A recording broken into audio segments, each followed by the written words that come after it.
Breaking news mga kabayan, China nag-deploy ng nasa 100 China Coast Guard at warship mula sa Yellow Sea, East China Sea, Taiwan, South China Sea at maging sa West Philippine Sea. Ayon sa China, wag daw mangamba at umalma ang mga karatig bansa dahil ito ay normal lamang upang protektahan ang kanilang nasasakupan. Barkong pandigma ng Amerika to the rescue sa Pilipinas. Dala ang mga F-35 5th generation stealth fighter jet, helicopters at nasa 1,700 mga US Marines pumasok sa West Philippine Sea at ito ngayon ay nasa pagitan na ng Baho de Masinloc at Zambales. Ganyan kabilis ang Amerika pagdating sa depensa. MQ-9 Reaper, ang drone na kinakatakutan sa gitnang silangan. Kumpirmadong nasa base militar na ng Pilipinas. Social media na ex-kampi sa Pilipinas. Mouthpiece ng China markadong fake news. Sinupalpal ng ex-community note ang China, Philippine Coast Guard at BFAR. Nagsagawa ng Maritime Domain Awareness sa Calayan Island Group. Mga artipisyal na isla ng China inikutan. Napabalita na nasa 100 mga barko ng Chinese Coast Guard at Chinese warship ang dineploy malapit sa Japan, Taiwan, Pilipinas at maging sa South Korea. Maging ang Taiwan ay nagulat sa tinatawag nitong massive show of force ng China. Ayon sa intelligence report na kanilang ibinahagi sa Reuters, nagsimula ang pagdami ng mga barko matapos magprotesta ang China laban sa pahayag ng Japan Prime Minister na si Sanay Takaichi. Ang flotilya ng mga barko ng China ay naglayag sa isang hindi pangkaraniwan na umaabot mula sa timog ng Yellow Sea, East China Sea, South China Sea, West Philippine Sea at palabas sa kanlurang Pasipiko. Kahit ganun pa man ang puwersa ng Japan ay puspusan ang paghahanda. Binabantayan din ng Japan Defense Minister ang kilos ng mga barko ng China. Nagyayabang na naman ang Chinese Communist Party. China has been expanding and intensifying its military activities around Japan. While we maintain a high level of vigilance regarding China's military movements and continuously gather and analyze information, we refrain from commenting on each specific case. Nang tinanong sila kung ano ba ang dahilan at pakay ng pagdagsa ng kanilang mga barko, sinabi ng Chinese Foreign Ministry na walang dapat ikabahala ang mga bansa dahil para sa China, normal lang daw ang ganitong deployment. Pero kapag ilang barko ng Japan, Pilipinas at Amerika ang maglalayag, protesta agad ang aabutin sa China. Super good news naman mga kabayan. Isang barkong pandigma ng Amerika ang kasalukuyang pumasok sa West Philippine Sea mula sa Hilagang Luzon. Binaybay nito ang katubigang malapit sa Bolinao, Pangasinan sa Pilipinas. At ngayon, ito ay nasa pagitan ng Baho de Masinloc at Zambales. Ang USS Essex LHD-2, isang WASP-class landing helicopter da. Sakay nito ang mga F-35 fighter jets, 5th generation fighter ng Amerika, mga V-22 Osprey, iba pang mga helicopter, landing craft, at nasa 1,700 mga US Marines. Kung ano man ang misyon ng USS Essex, ito ay mahalaga at malaki ang maitutulong nito sa seguridad ng Pilipinas. Siguradong iyak na naman ang China dito dahil ang presensya ng mga sundalong Amerika ang siyang kinakatakutan ng mga Chino. Grabe ang suportang ipinapakita ng Amerika mga kabayan. Sa kaalyado nito ang Pilipinas. Ito ang mga bagong hakbang ng Estados Unidos matapos magdeklara ang dalawang bansa ng Task Force Philippines na mga siwa at magbabantay sa seguridad ng buong West Philippine Sea.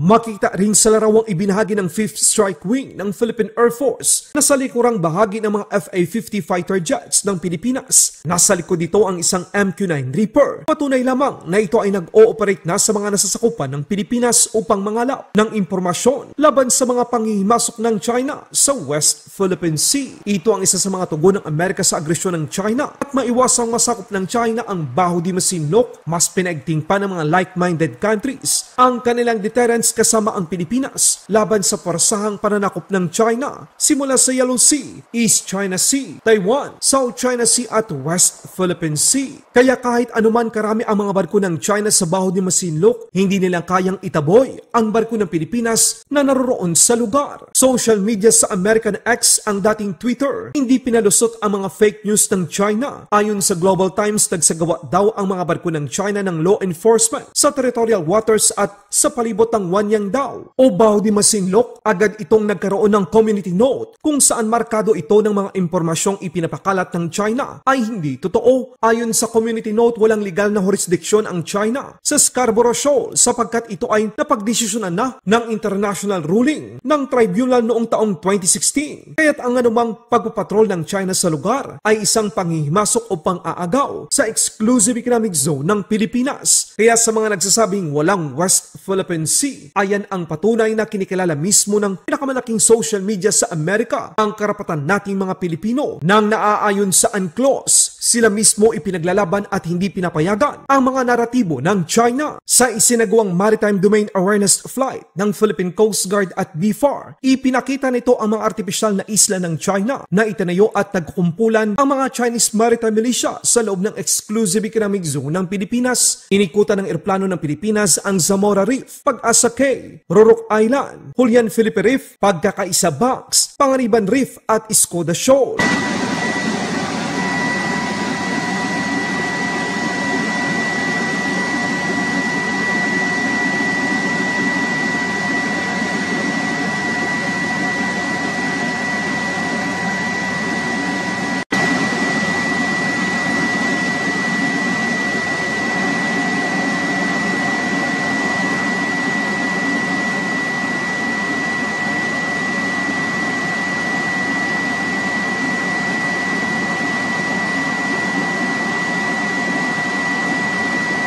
BRP San Agustin pinapanatili ang presensya nito sa area ng Scarborough Shoal matapos itaboy ang barko ng China na tumangkang lumapit sa baybayin ng Zambales.